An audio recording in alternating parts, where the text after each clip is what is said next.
आप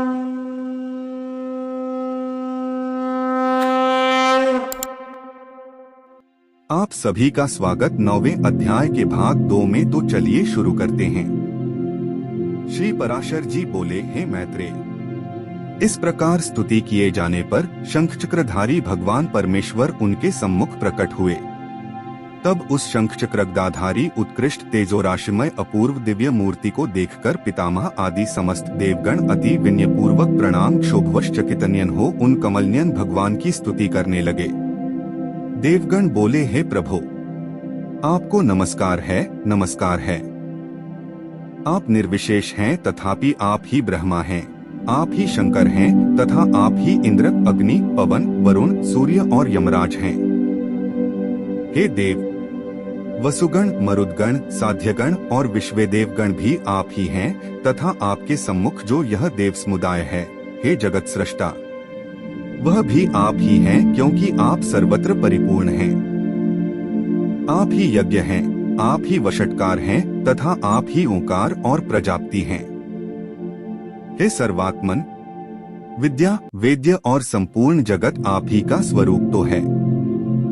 हे विष्णु, दैत्यों से परास्त हुए हम आतुर होकर आपकी शरण में आए हैं। हे सर्वस्वरूप, आप हम पर प्रसन्न होइए और अपने तेज से हमें सशक्त कीजिए।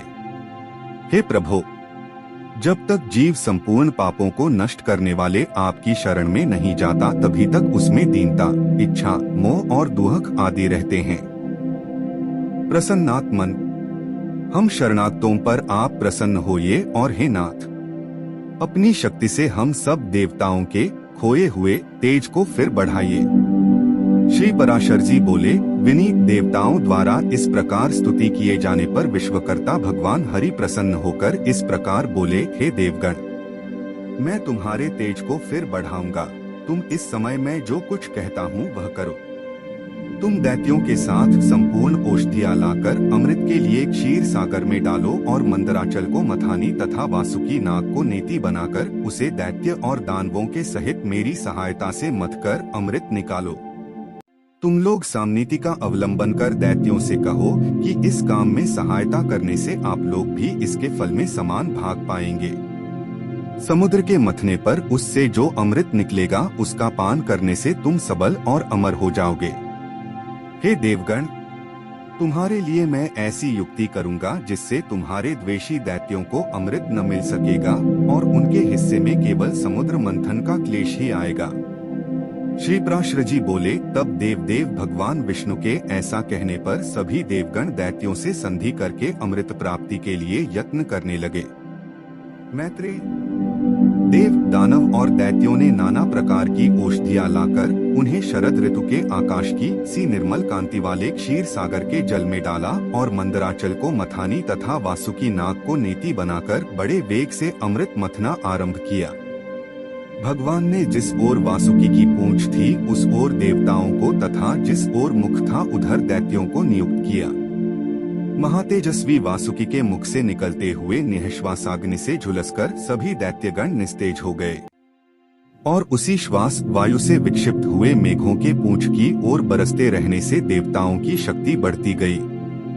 हे महामुने, भगवान स्वयं कूर्म रूप धारण कर क्षीर सागर में घूमते हुए मंदराचल के आधार हुए और वे ही चक्रगदाधर भगवान अपने एक अन्य रूप से देवताओं में और एक रूप से दैत्यों में मिलकर नागराज को खींचने लगे थे।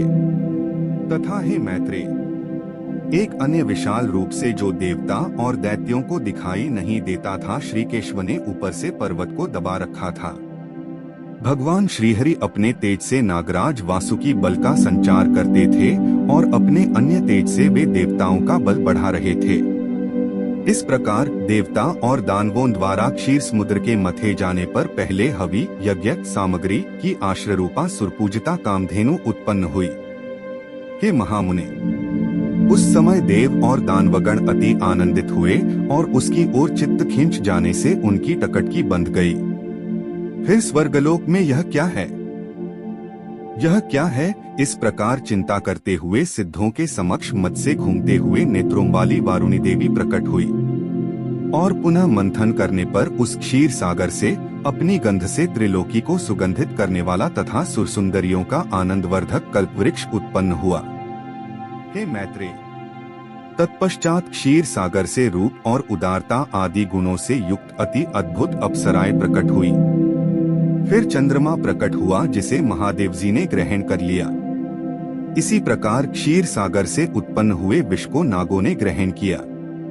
फिर श्वेत वस्त्रधारी साक्षात भगवान धन्वंतरी जी अमृत से भरा कमंडलू लिए प्रकट हुए। हे मैत्रेय, उस समय मुनिगण के सहित समस्त दैत्य और दानवगण स्वस्थ चित्त होकर अति प्रसन्न हुए।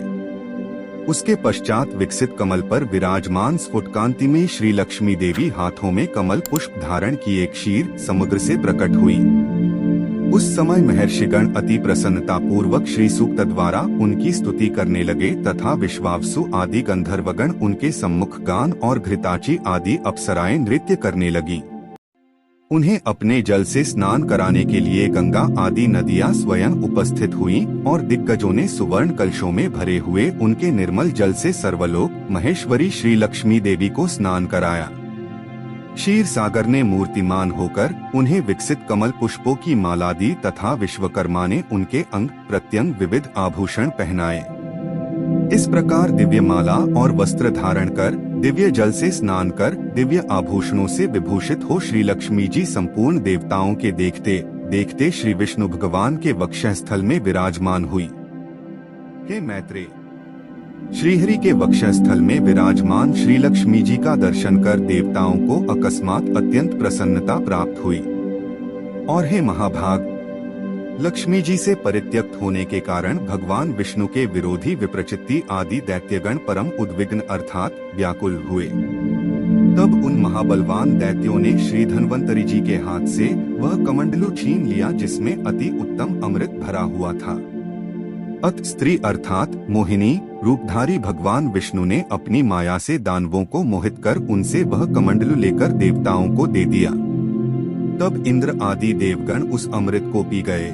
इससे दैत्य लोग अति तीखे खड्ग आदि शस्त्रों से सुसज्जित हो उनके ऊपर टूट पड़े। किंतु अमृत पान के कारण बलवान हुए देवताओं द्वारा मारी काटी जाकर दैत्यों की संपूर्ण सेना दिशा विदिशाओं में भाग गई और कुछ पाताल लोक में भी चली गई। फिर देवगण प्रसन्नता पूर्वक शंख चक्र गदा धारी भगवान को प्रणाम कर पहले ही के समान स्वर्ग का शासन करने लगे। मुनिश्रेष्ठ, उस समय से प्रखर तेजोयुक्त भगवान सूर्य अपने मार्ग से तथा अन्य तारागण भी अपने अपने मार्ग से चलने लगे। सुंदर दीप्तिशाली भगवान अग्निदेव अत्यंत प्रज्वलित हो उठे और उसी समय से समस्त प्राणियों की धर्म में प्रवृत्ति हो गई। हे द्विजोत्तम, त्रिलोकी श्री संपन्न हो गई और देवताओं में श्रेष्ठ इंद्र भी पुनः श्रीमान हो गए। तदंतर इंद्र ने स्वर्गलोक में जाकर फिर से देवराज्य पर अधिकार पाया और राज सिंहासन पर आरूढ़ हो पद्महस्ता श्री लक्ष्मी जी की इस प्रकार स्तुति की। इंद्र बोले, संपूर्ण लोकों की जननी विकसित कमल के सदृश नेत्रों वाली भगवान विष्णु के वक्ष स्थल में विराजमान कमलोद्भवा श्री लक्ष्मी देवी को मैं नमस्कार करता हूँ। कमल ही जिनका निवास स्थान है, कमल ही जिनके कर कमलों में सुशोभित है तथा कमल दल के समान ही जिनके नेत्र हैं, उन कमलमुखी कमलनाभ प्रिया श्री कमला देवी की मैं वंदना करता हूँ। हे देवी, तुम सिद्धि हो, स्वधा हो, स्वाहा हो, सुधा हो और त्रिलोकी को पवित्र करने वाली हो तथा तुम ही संध्या, रात्रि, प्रभा, विभूति, मेधा, श्रद्धा और सरस्वती हो। हे शोभने, यज्ञ विद्या, कर्म कांड, महाविद्या अर्थात उपासना और गुह्य विद्या अर्थात इंद्रजाल तुम ही हो तथा हे देवी, तुम ही मुक्ति फलदायिनी आत्मविद्या हो। हे देवी, आन्वीक्षिकी अर्थात तर्क विद्या, वेदत्रयी, वार्ता अर्थात शिल्पवाणिज्यादि और दंडनीति राजनीति भी तुम ही हो। तुम ही ने अपने शांत और उग्र रूपों से यह समस्त संसार व्याप्त किया हुआ है। हे देवी, तुम्हारे बिना और ऐसी कौन स्त्री है जो देवदेव भगवान गदाधर के योगीजन चिंतित सर्वयज्ञमय शरीर का आश्रय पा सके। हे देवी, तुम्हारे छोड़ देने पर संपूर्ण त्रिलोकी नष्ट प्राय हो गई थी, अब तुम ही ने उसे पुनः जीवन दान दिया है। हे महाभागे, स्त्री, पुत्र, गृह, धन, धान्य तथा सुहृद ये सब सदा आप ही के दृष्टिपात से मनुष्यों को मिलते हैं। हे देवी, तुम्हारी कृपा दृष्टि के पात्र पुरुषों के लिए शारीरिक आरोग्य, ऐश्वर्य, शत्रु पक्ष का नाश और सुख आदि कुछ भी दुर्लभ नहीं है। तुम संपूर्ण लोकों की माता हो और देवदेव भगवान हरि पिता हैं। हे माता, तुमसे और श्री विष्णु भगवान से यह सकल चराचर जगत व्याप्त है। हे सर्वपावनी मातेश्वरी, हमारे कोष अर्थात खजाना, गोष्ठ अर्थात पशुशाला, गृह, भोग सामग्री, शरीर और स्त्री आदि को आप कभी न त्यागे अर्थात इनमें भरपूर रहें। अयि विष्णु वक्षस्थल निवासिनी, हमारे पुत्र, सुहृद, पशु और भूषण आदि को आप कभी न छोड़े। हे अमले, जिन मनुष्यों को तुम छोड़ देती हो उन्हें सत्व अर्थात मानसिक बल, सत्य, शौच और शील आदि गुण भी शीघ्र ही त्याग देते हैं। और तुम्हारी कृपा दृष्टि होने पर तो गुणहीन पुरुष भी शीघ्र ही शील आदि संपूर्ण गुण और कुलीनता तथा ऐश्वर्य आदि से संपन्न हो जाते हैं। हे देवी, जिस पर तुम्हारी कृपा दृष्टि है वही प्रशंसनीय है, वही गुणी है, वही धन्य भाग्य है, वही कुलीन और बुद्धिमान है तथा वही शूरवीर और पराक्रमी है। हे विष्णुप्रिय, हे जगज्जननी, तुम जिससे विमुख हो उसके तो शील आदि सभी गुण तुरंत अवगुण रूप हो जाते हैं। हे देवी, तुम्हारे गुणों का वर्णन करने में तो श्री ब्रह्मा जी की रसना भी समर्थ नहीं है। फिर मैं क्या कर सकता हूँ आथ हे कमलनयने, अब मुझ पर प्रसन्न हो और मुझे कभी न छोड़ो। श्री पराशर जी बोले, हे द्विज, इस प्रकार समयक स्तुति किए जाने पर सर्वभूत स्थिता श्री लक्ष्मी जी सब देवताओं के सुनते हुए इंद्र से इस प्रकार बोली। श्री लक्ष्मी जी बोली, हे देवेश्वर इंद्र, मैं तेरे इस स्तोत्र से अति प्रसन्न हूँ। तुझको जो अभीष्ट हो वही वर मांग ले। मैं तुझे वर देने के लिए ही यहाँ आई हूँ। इंद्र बोले, हे देवी, यदि आप वर देना चाहती हैं और मैं भी यदि वर पाने योग्य हूँ तो मुझको पहला वर तो यही दीजिए कि आप इस त्रिलोकी का कभी त्याग न करें। और हे समुद्र संभवे, दूसरा वर मुझे यह दीजिए कि जो कोई आपकी इस स्तोत्र से स्तुति करे उसे आप कभी न त्यागें।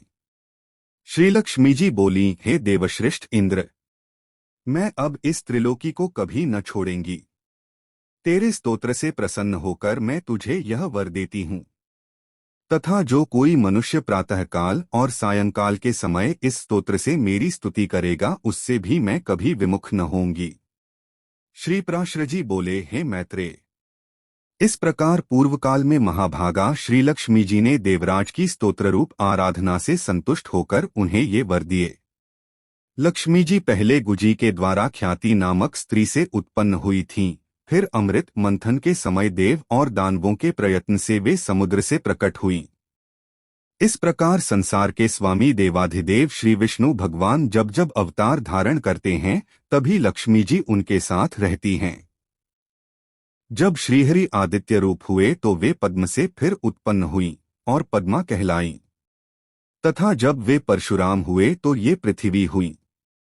श्रीहरि के राम होने पर ये सीता जी हुईं और कृष्णावतार में श्री रुक्मिणी जी हुईं। इसी प्रकार अन्य अवतारों में भी ये भगवान से कभी पृथक नहीं होती। भगवान के देवरूप होने पर ये दिव्य शरीर धारण करती हैं और मनुष्य होने पर मानवी रूप से प्रकट होती हैं। विष्णु भगवान के शरीर के अनुरूप ही ये अपना शरीर भी बना लेती हैं। जो मनुष्य लक्ष्मी जी के जन्म की इस कथा को सुनेगा अथवा पढ़ेगा उसके घर में वर्तमान, आगामी और भूत तीनों कुलों के रहते हुए कभी लक्ष्मी का नाश न होगा। हे मुने, जिन घरों में लक्ष्मी जी के इस स्तोत्र का पाठ होता है उनमें कलह की आधारभूता दरिद्रता कभी नहीं ठहर सकती। हे ब्राह्मण, तुमने जो मुझसे पूछा था कि पहले भृगुजी की पुत्री होकर फिर लक्ष्मी जी क्षीर समुद्र से कैसे उत्पन्न हुई, सो मैंने तुमसे यह सब वृत्तांत कह दिया। इस प्रकार इंद्र के मुख से प्रकट हुई यह लक्ष्मी जी की स्तुति सकल विभूतियों की प्राप्ति का कारण है। जो लोग इसका नित्य प्रति पाठ करेंगे उनके घर में निर्धनता कभी नहीं रह सकेगी। हम मिलेंगे अपने अगले अध्याय यानी अध्याय 10 में। श्री हरि की कृपा आप और आपके परिवार पर बनी रहें। जय श्री कृष्ण मित्रों।